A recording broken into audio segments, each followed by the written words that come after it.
오늘 에스겔 말씀은 이상 중에 본 하나님의 성전이라고 할 수 있습니다.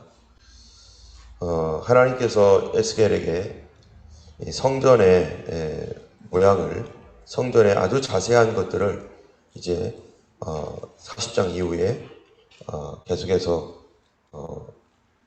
하나님께서 가르쳐 주시고 보여주고 계십니다. 이 환상은 그가 사로잡힌 지 25년 만에 25년 동안 지금 이 에스겔이 바벨론에서 지금 포로 생활을 하고 있습니다. 그러나 바벨론에서의 포로 생활이 뭐 어디 갇혀가지고 이렇게 강제 노역을 하고 하는 이런 것보다는 어느 정도 충분한 자유들이 보장이 되어 있고, 이 당시에 에스겔은 다니엘이 총리로 있는 그러한, 그래도 안전하게 좀 보호를 받고 있는 그런 가운데 이스라엘 사람들이 서로 그래도 왕래도 하고 그럴 수 있는 그런 그 자유가 어느 정도 있는 그러한 그 포로 생활이죠. 어쨌든 이 포로 생활이 된 지 25년이 되었고, 성이 함락된 지는 14년이 되었습니다. 586년에 성이 함락되었었는데 그로부터 14년이 지난, 그래서 이제는 벌써 언어라든지 이런 것들이 그 땅 바벨론 땅에 살면서 바벨론 언어도 배웠겠고, 바벨론 풍속이나 뭐 이런 것들이 어느 정도 익숙하고, 또 예배를 드리지 못한 그러한 그 지가 꽤 오래되었을 수 있습니다. 특별히 에스겔은 제사장이기 때문에 제사장 가문 출신으로서 하나님 앞에서 제사 드리는 일을 해야 할 이 사람이 한 번도 제사를 드리거나 하나님의 성전에서 봉사하지 못한 그런 상태에서 살았던 사람이죠. 그러나 이미 그가 포로되기 이전에 또 제사장으로서의 훈련들도 어느 정도 했었을 것입니다. 이런 과정 가운데서 이제 그가 하나님께서 보여주시는 특별한 성전이 있습니다. 이미 이스라엘의 성전은 무너졌어요. 지금 솔로몬이 하나님께로부터 받아서 지은 그 성전은 무너져 있는 상태인데, 이 무너져 있는 상태의 성전을 생각하면서 이제 하나님께서 다시 보여주는 성전, 그 성전은 솔로몬이 지었던 성전보다 클까요, 작을까요? 이 솔로몬의 성전보다 훨씬 더 큰 성전입니다. 솔로몬의 성전의 그 자로 재는 그 측량하는 측량 길이가 이 한 규빗이면은 이 팔꿈치부터 손가락 끝까지 이거를 한 규빗으로 하는데, 이건 일반 규빗이고, 이 왕실에서 쓰는 규빗은 달라요. 왕실에서는 손바닥 하나를 더 넣어서, 그래서 여기서부터 한 이 정도 되는, 그래서 조금 더 넓은 그런 규빗으로 측량을 해서 그 성전을 이제 이렇게 보여주는 것이죠. 이 하나님께서 이 성전을 보여준다라고 하는 것은, 그 성전이라는 것이 지금 이미 무너져 있는 상태에서 새로운 어떠한 미래에 장래에 있을 한 성전에 관하여 하나님께서 에스겔에게 보여주는데요. 그런데 우리가 방금 읽어봤지만, 내일도 또 읽을 거예요. 읽겠지만 뭔 말 하는지, 이게 지금 에스겔은 이걸 그림으로 봤어요. 그림으로. 하나님께서 실물로 이렇게 쭉 보여주고, 어떤 식으로 보여주셨는지는 정확하게 모르겠지만은 하여튼간 이거를 환상 가운데 봤습니다. 근데 그림을 환상 가운데 본 그 그림이나 그 사진을 이제 에스겔이 이거를 정리를 해서 여기다 기록한 거예요. 기록하다 보니까 우리 눈앞에서는 이게 도대체 어떻게 어디를 가고, 성전도 잘 몰라 죽겠는데 그걸 또 그림으로가 아니라 이거를 또 이렇게 말로써 다 글로써 이렇게 하니까 우리는 더 헷갈리고 도대체 어디가 뭐가 있고 어디가 뭐가 있는지 모릅니다. 그런데 이 성전을 볼 때 이 맨 처음에 동쪽을 향한 문을 측량해 가지고 5절에 보면은요, 이 성전의 동쪽을 향한 문이 있는데 현관이 있고, 뭐 현관은 몇 척이고, 문 통로가 있고, 거기다 또 담이 있고, 뭐 여러 가지 막 얘기를 쭉 가면서 본 그러한 것들을 하나씩 다 얘기해요.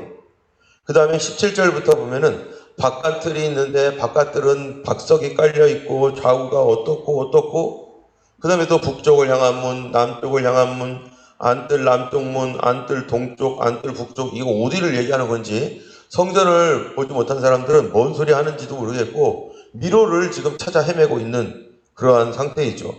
그리고 안뜰 북쪽의 부속 건물까지 다 얘기해주고 현관, 성전 문 현관 얘기하고 내일은 또 성소, 지성소, 골방 뭐 해가지고 계속해서 그가 본 것을 이렇게 얘기합니다.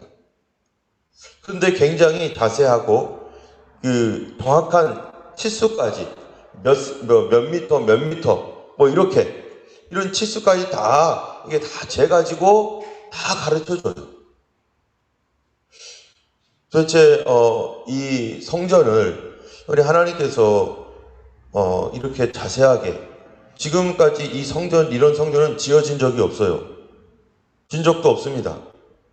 이 이스라엘 성전이 586년에 무너지고 난 뒤에 그 다음에 스룹바벨 성전을 지었는데 스룹바벨 성전을 실제로 지을 때 학계 스가랴서에 보면은 그 성전이 이 솔로몬 성전보다 더 웅장하고 클까요? 작을까요? 솔로몬 성전보다 더 작습니다. 그래서 사람들이 이전에 솔로몬 성전을 봤던 사람들은 이 새로운 성전을 지어질 때 그거를 보면서 아이고 탄식을 한다는 거예요. 아, 예전에는 이거보다 훨씬 컸는데, 훨씬 대단했는데, 이게 뭐지? 하면서. 어쨌든 그 성전이, 스룹바벨 성전이 이어져 내려가다가, 그 다음에 헤롯 왕 때 이거를 보수공사를 해가지고 더 크게 확장시켜서 그 성전을 이렇게 멋지게 짓게 됩니다. 근데 그것도 AD 70년에 또 무너져요. 그래서 지금까지 성전이라는 것이 없는 상태로 왔습니다. 근데 에스겔은 한 번도 지어져 본 적이 없는 성전 뿐만 아니라 앞으로 이런 성전이 지어지겠습니까?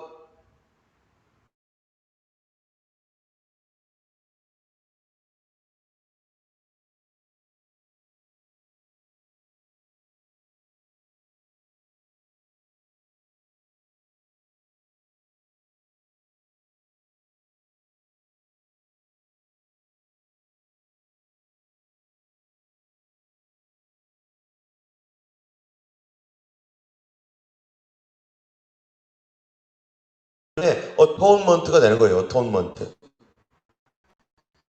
At one moment. 이거를 그냥 이 단어를 합쳐가지고 어토운먼트라고 쓰는 거거든요. At one moment. 단번에. 그래서 단번에 제사를 드렸기 때문에 앞으로 이 성전이 지어지겠어요? 안 지어지겠어요? 이런 성전은 안 지어져요. 이스라엘 사람들이 제3성전 짓는다고 하지만은 이것 따라 짓지는 않을 것 같아요. 어쨌든 이런 지어질 어떤 성전이 아님에도 불구하고 이 하나님께서 이런 성전의 환상을 그것도 아주 디테일하게 주신 이유가 도대체 뭔가? 이 역대상 28장 11절에서 19절에 보면은 여기에 그 다윗이 성전을 짓고 싶은 마음 때문에 하나님 앞에 나 성전 좀 짓게 해주세요. 나 제발 성전 좀 짓게 해주세요. 이렇게 하나님 앞에 소원함을 마음을 가졌습니다. 그래서 나단 선지자를 불러가지고 나 성전 짓고 싶다 했더니 지으시라고 하면서 다 이렇게 성전을 지을 준비 다 하고 했는데 하나님께서 어떻게 하셨죠? 너는 성전 짓지 말아라. 이렇게 막으셨어요. 그런데 비록 하나님께서 다윗에게 성전을 짓는 것을 막았을지라도 다윗에게는 하나님께서 주신 게 있어요. 뭘 줬을까요? 성전을 지을 수 있는 준비는 다 했어요. 다 여기저기서 이거 모아가지고 다 했어요. 그런데 다윗에게 너는 짓지는 못하지만 너에게 보여줄 수는 있다. 여러분, 누구죠? 모세가 이스라엘 백성들을 데리고 출애굽을 해가지고 가나안 땅까지 갑니다. 그런데 가나안 땅까지 가서 40년을 이렇게 헤매기까지 합니다. 그런데 마지막으로 하나님이 모세를 불러서 느보산에 딱 올라가게 한 다음에 그 느보산에서 뭘 보게 해요? 들어가진 못하지만 가나안 땅을 쫙 보여줘요. 앞으로 너의 후손들이 들어갈 땅이 바로 저기 있어. 근데 너는 들어가지 못하고 여기서 죽을 거야. 그렇게 말씀을 하니까 이 노아가 아니죠. 모세는 얼마나 자기가 들어가 보고 싶은 땅이었는데, 그런데 들어가지 못하고 죽는 것이 안타깝긴 하지만, 그래도 하나님께서 은혜를 베푸셔서 그에게 그 넓은 땅을 보여준 것처럼, 이 다윗에게도 그가 직접 자기 손으로 짓진 못하지만 하나님께서 뭐를 주셨다고 성경에 써 있냐면요, 직접 하나님이 그려서 자기가 보여준 거예요. 뭐를요? 성전 설계도를. 앞으로 네가 지을 성전은 이런 성전이 될 거야 하고 성전 설계도를 다윗에게 보여줬어요. 그래서 그가 뭐라고 되어 있냐면, 다윗이 이르되 그의 손이 내게 임하여 이 모든 일의 설계도를 그려 나에게 알려주셨느니라. 역대상 28장이에요. 그분이 알려주셨다는 거예요. 이렇게 만들 거다. 그리고 다윗은 그 성전을 보면서 그 성전 도면을 가지고 품고 있다가 누구에게 물려줘요? 이 성전 도면을 솔로몬에게 물려줍니다. 우리가 성전을 만약에 짓는다 하면은요, 머릿속에 머리가 그림에 다 그리잖아요. 머리에 다 이렇게 내 생각대로 막 하지만은 하나님께서 다윗에게 네 생각대로 하지 말고 하나님 뜻대로 해야 돼 해가지고 도면을 물려줘서 솔로몬이 가지고 있는 역량을 가지고서는 성전을 어떻게 지을 수 있겠어요? 솔로몬이 가지고 있는 능력과 지혜와 힘을 가지고서는요, 성전을 어마어마하게 더 크게 지을 수도 있지만 하나님께서 어마어마하게 크게 짓지 않게 했어요. 이렇게 지어 아담합니다. 엄청 큰 것도 아니에요. 우리 교회 여기 끝에서 저기 끝까지 그 정도 선에서 엄청 큰 성전이 아니라 그 정도의 선에서 성전 본체가 있을 정도로 그렇게 짓게 하셨어요. 그런데 새로운 성전, 앞으로 지어질지 안 지어질지도 모르는 이 성전을 그가 이렇게 하나님께서 설계도를 에스겔에게 주셨습니다. 에스겔에게 준 이 설계도를 통해서 우리가 뭐를 알 수 있을까요? 성전은 누가 짓는다? 하나님이 지으신다. 그렇다면 성경에서는 하나님은 어떤 분인가? 하나님께서는요, 예수 그리스도에 대하여 뭐라고 말합니까? 사람들이 예수님께 무슨 논쟁을 하다가 예수님 그런 말씀하잖아요. 너희가 성전을 헐라, 이 성전 헐어버려라 했더니 그 사람들이 뭐래요? 이 성전은 지금 몇십 년을 걸쳐서 짓는 성전인데 어떻게 이거를 헐으라고 하느냐 하면서 예수님이 헐라 한 다음에 뭐라고 했어요? 이 성전을 내가 3일 만에 짓겠다. 사람들이 다 깜짝 놀라는 거죠. 아니 무슨 3일 만에 어떻게 져? 그랬더니 그 다음 말씀이 뭡니까? 성전된 자기의 몸을 가리켜서 예수님이 성전이라는 거예요.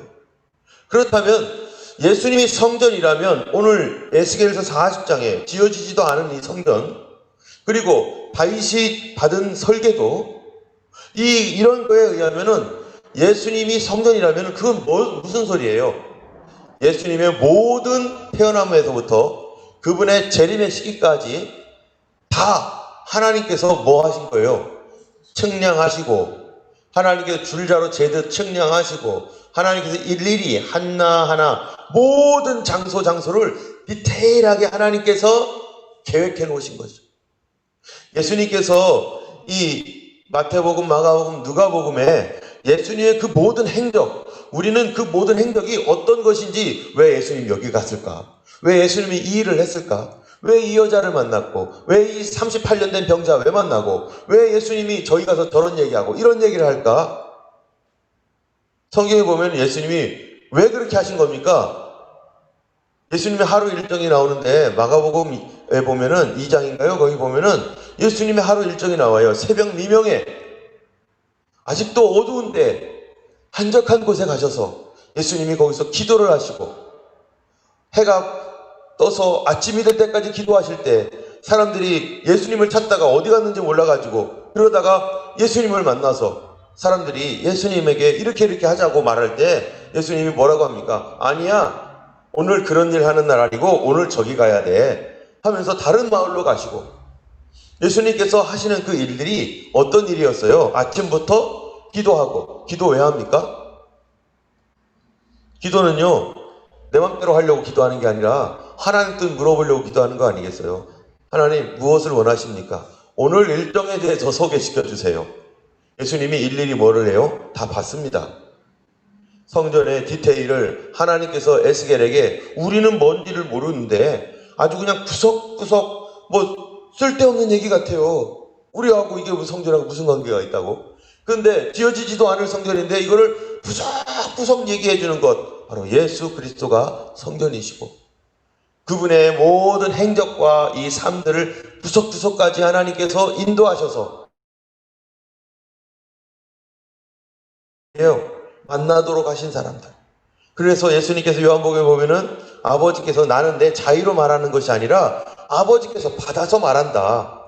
아버지께서 내게 이럴 말과 어떻게 말할지, how to say, 무엇을 말할지, what to say, 그것까지 다 가르쳐 주셨다.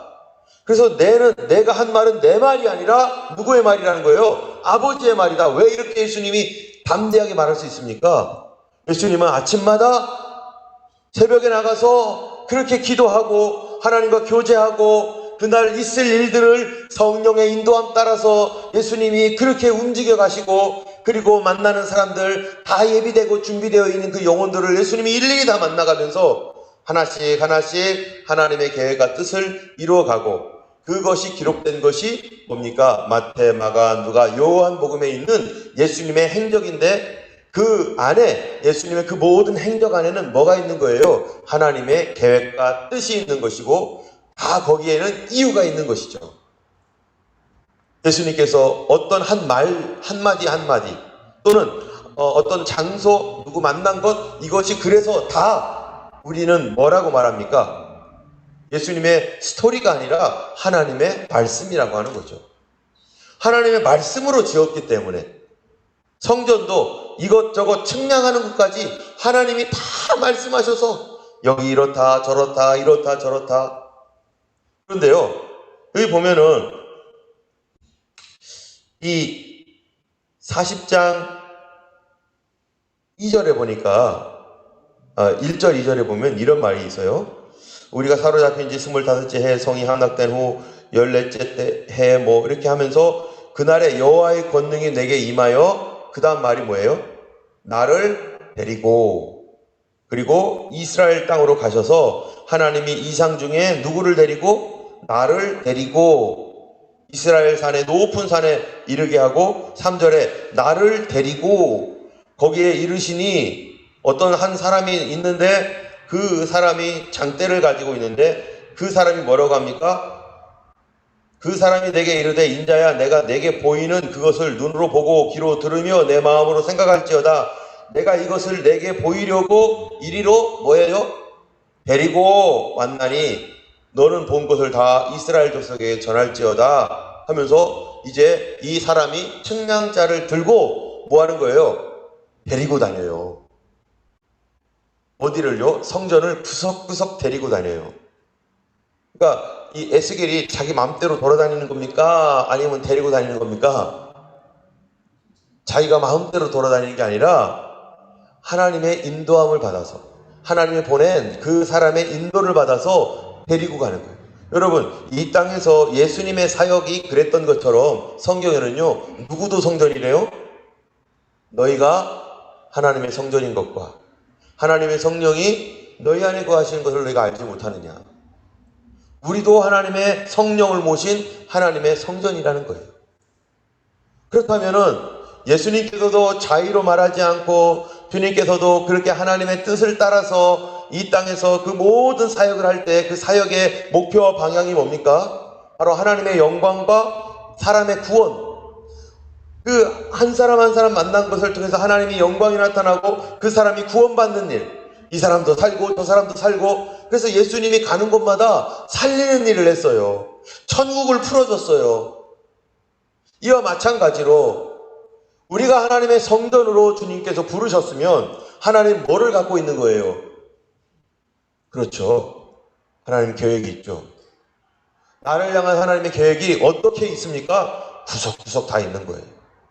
오늘을 향한 하나님의 계획이 있을까요? 있죠. 몇 년 전 내가 예수님 처음 믿었을 때부터 하나님은 나를 성전 삼고 그분이 내 안에 성령으로 임재하신 이후부터 매일매일에 대한 하나님의 계획과 뜻이 우리를 향한 하나님 계획과 뜻이 쫙 있는 거죠.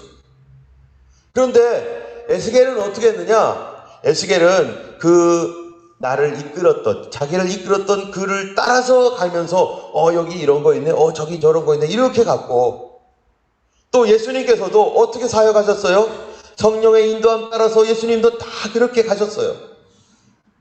성경에서 이런 거를 얘기하는 건 우리도 하나님의 성전으로서 이렇게 성령의 인도함 따라서, 말씀 따라서, 성령을 따라서 살아가는 것, 우리가 왜 매일매일마다 바이블 타임을 하면서 성경을 읽어가는가? 내가 이끌어가는 오늘 하루가 아니라 말씀이 이끌어가는 하루가 되도록, 오늘 여기에서 주신 그 말씀에 따라서 우리가 이 하루를 주님의 뜻 가운데서 하나씩 하나씩 하나님의 뜻을 성취해가고 이루어가도록 오늘도 여기 있는 건데요. 그런데 우리의 과거의 삶을 돌아보면은 이 하나님의 계획과 뜻을 저버리고 내 마음대로, 내 생각대로, 하나님의 성전인 우리가 내 생각이 더 강해가지고 하나님의 뜻보다는 내 뜻을 이루고 내 욕심과 내 탐욕을 이루고자 죄로 반응하면서 하나님 주신 은혜를 가지고서도 우상숭배하고 하나님께서 주셨던 그 사랑을 가지고 하나님 앞에 영광 돌리는 게 아니라 내 자랑하고 내 인간적인 반응으로 살아왔던 우리의 삶이라는 것입니다. 그렇기 때문에 많이 어그러져 있고 벗어나 있기도 하고 부서져 있기도 하는 우리의 삶을 다시 오늘 에스겔서 40장을 통하여 뭐라고 하나님이 우리에게 말씀하고 있는 겁니까? 내가 다 계획하고 있어. 내가 거룩하고 선한 하나님의 뜻을 너를 통하여 함께 이루고자 내가 계획 중에 있다. 우리 하나님은 우리를 인도하시는 하나님일 뿐만 아니라 내 삶이 갑갑하고 내 삶에 가는 방향과 이런 거를 몰라도 우리는 누구 따라가면 되는 거예요? 예수님 따라가야 되죠. 아침에 나와서 기도하는 거 주님 인도해 주세요. 주님 따라가겠습니다. 그런데 이 따라갈 때 그래서 성경에서 하나님을 누구라고 말합니까? 여호와는 나의 목자이시니 내가 부족함이 없으리로다. 그분 따라갈 때 부족함이 없다는 거예요. 그가 나를 푸른 초장에 누이시며 쉴만한 물가로 인도하시는도다. 내 영혼을 소생시키시고 자기 이름을 위하여 의의 길로 인도하시는도다. 혹시라도 내가 사망의 음침한 골짜기로 그분이 나를 이끌어 주실지라도 내가 해를 두려워하지 않을 것은 주께서 나와 함께 하심이라. 주의 지팡이와 막대기가 나를 안위하시나이다. 내 평생의 선하심과 인자하심이 정녕 나를 따르리니 내가 여호와의 집에 영원히 거하리로다. 맨 끝에 어디에 거한다고요? 여호와의 집. 거기가 어디입니까? 성전. 어제도 우리가 봤지만 요한계시록 맨 끝에는 뭘로 끝나요?